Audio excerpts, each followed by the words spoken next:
Hello and welcome to our Topic 3 video for Chapter 12 in Unit 4. We're going to be talking about Congress and the process of a bill becoming law. All right, let's do a little quick review of our last video. The last video we talked about the committee process, some of the leadership in Congress. We talked about the Speaker of the House. We talked about majority and minority leaders. We talked about pretty much all of those leadership positions, and we touched on the committee process. Again, the committee process is the process where Congress is going to create work groups. They're going to divide up the work in an effort to try to get something done. More than 9,000 proposed bills or pieces of legislation are going to hit Congress over the course of a 2-year term. That's a lot of work. And again, you can't expect the whole body, all 435 representatives or all 100 senators, to be in the loop on every piece of legislation. That's crazy. So again, they're divided up into committees. Every single congressman is going to serve on one major committee, one minor committee, a couple minors. It really depends on their seniority or their status in Congress at that time. 4 main types of committee. You have standing, joint, select, and conference. 2, I just want to point out, standing committees are the permanent committees, which will last from Congress to Congress, and those are pretty consistent. And again, the House is going to have a set of standing committees, and the Senate is going to have a set of standing committees, and they're pretty much mirrored between the two.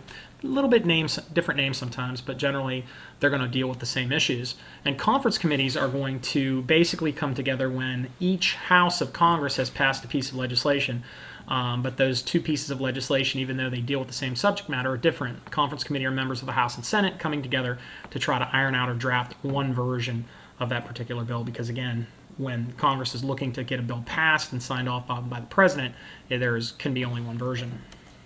All right, so committees and subcommittees, again, a little bit of review here. Just mentioned the 9,000 bills. Every single bill that enters Congress is going to go to a committee.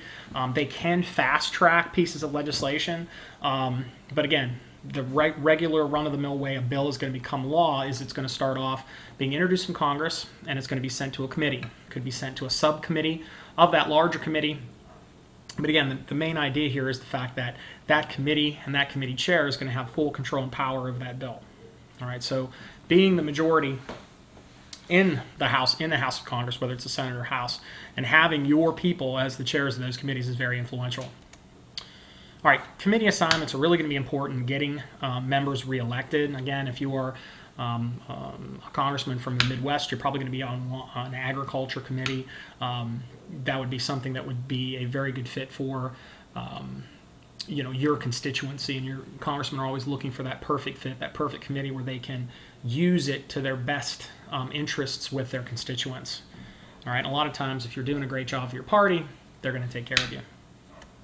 All right, so we have committee chairs. Committee chairs have a really dominant role. They're going to schedule the hearings. They're going to hire the different staff that goes along with each of these committees. They're going to appoint members to the subcommittees. And really, they have a ton of control on what the committee is going to discuss and what the committee is not going to discuss. So in a lot of cases, a bill's life or death is really going to depend on that committee chair. Committee chairs are going to be named. Again, Congress is going to determine, the parties are going to determine their own leadership. And again, it used to be, in the past, if you were the senior member of any committee, you were going to get that chair position. That's not necessarily the case now. Generally, they are senior members of the committee, but it does not necessarily have to be the longest serving member of the committee on the party in power. All right. So committee chair is still going to have a bunch of experience, but not necessarily the longest serving. All right, so caucuses. Congressmen are also going to organize themselves informally into caucuses. And again, these are like little clubs for congressmen. I know that makes it sound a little trivial, but again, it's congressmen who are getting together, who have similar interests. They're going to band together to push different pieces of policy. A lot of times they're going to share a certain interest, or they're going to have a special characteristic, like Democrats that might be very much more conservative in terms of the economy would be a great example, or Republicans maybe who have more open social views. Those are all different kinds of caucuses or meeting groups. And again, a lot of the times you'll have crossover between the Senate and the House. And again, their goal is to create these little groups of congressmen that can work together. Again, they can band together on pushing legislation. They can band together to work against legislation. So again, the committees are a very formal process, whereas the caucuses are, again, part of the system, but an informal part. All right, congressmen are going to have a whole staff. They're going to work to help them do their jobs, whether it's casework and working with people in their districts or their states, or it's people working with them on legislation. They're going to have full staffs. Junior congressmen could have anywhere between 6 or 8 people that work for them on a regular basis. Generally, you're going to have a chief of staff. You're also going to have which is a paid position. You're also going to have some unpaid positions, some interns, just like we do here at Herndon High School with our political science program. The committee staff, they're going to organize hearings. Again, so the congressman is going to have his own personal staff, and then there's also going to be staff that's associated with each congressional committee. They organize in those congressional committee hearings. They're going to organize, they're going to help research, they're going to help write legislation in those committees. And again, they're going to have paid and intern unpaid positions. There also are a series of staff agencies that are going to help congressmen. They're there to support as they do their jobs, things like the Congressional Research Service, which is there to help educate Congress on pretty much any issue you can think of. The General Accounting Office on issues with spending. The Congressional Budget Office, the CBO, huge, very important. It's going to update congressmen on the status or the passage of a particular budget. So you can see here, congressmen have lots of help in their daily work. Again, they are busy. Congressmen aren't, not working. It is a job that basically is from the start of the day to the end of the day, and it doesn't really stop. All right, so the major job of any congressman, again, is going to be supporting legislation. And a congressman that's going to support legislation, those are called bills. Bills are legislation that would eventually like to become laws. Again, about 9,000 in every 2-year term. A bill is a proposed law. It's drafted in very legalist language. It's kind of old school in the way that they're worded. Pretty much anyone can come up with an idea for a bill, even draft some details, but the bill must be sponsored or introduced by a member of Congress. The only way to get it in the process is to get a congressman to put his name or his backing on it. All right, so this is the basic path of how a bill becomes a law. In class, we're going to take a look at a couple different ways to go through this process. I'm just a bill, the old Schoolhouse Rock song. We're going to look at a little flow chart. But here are the basics. The bill is introduced. The bill is going to be sent to a committee, that work group. They're going to take committee action on that bill. It might get sent to a subcommittee. They may have hearings. They may have review sessions or rewrites on that particular bill when it's inside the committee to kind of tweak different pieces. Most of the time, bills are going to die at this point. Bills definitely, a lot of bills get introduced, but once they get sent to a committee, they basically are going to die there. If it makes it through the committee process and it gets voted favorably upon in the committee, a majority vote, yeah, let's move forward, it goes to the floor, which is the entire floor of the House or Senate. All right, that bill gets put out to all of the members.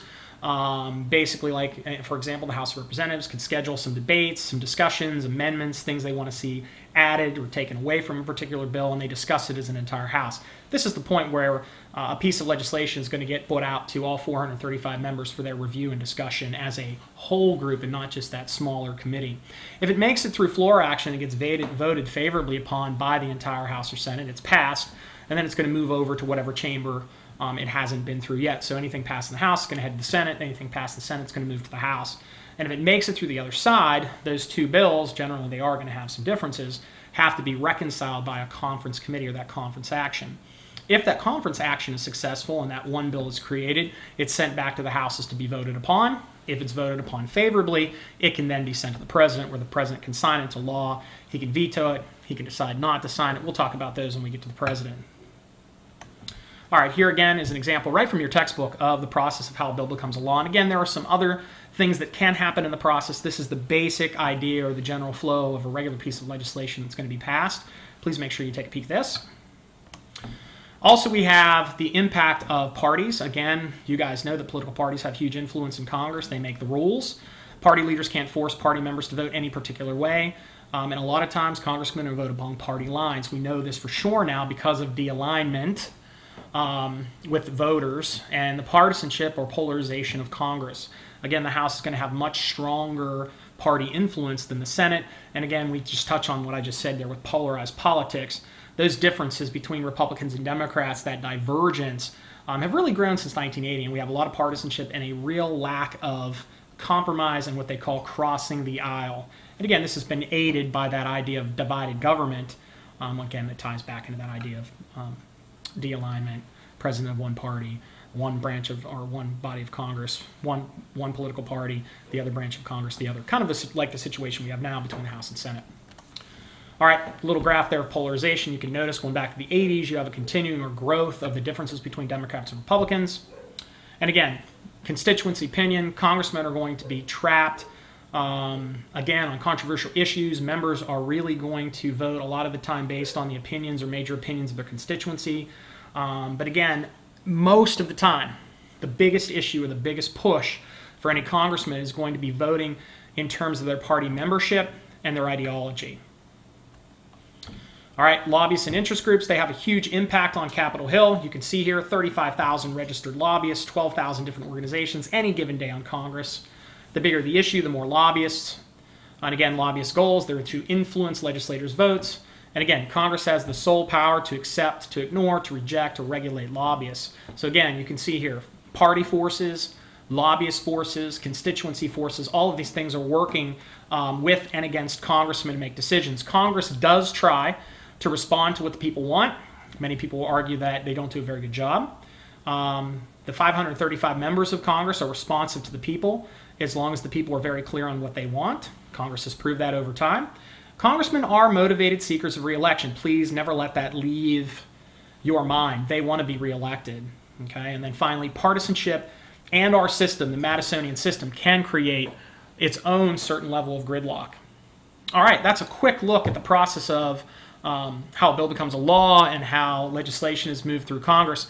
Please make sure that you take a peek at the textbook reading that goes along with this part of the chapter and your Google form. Thanks.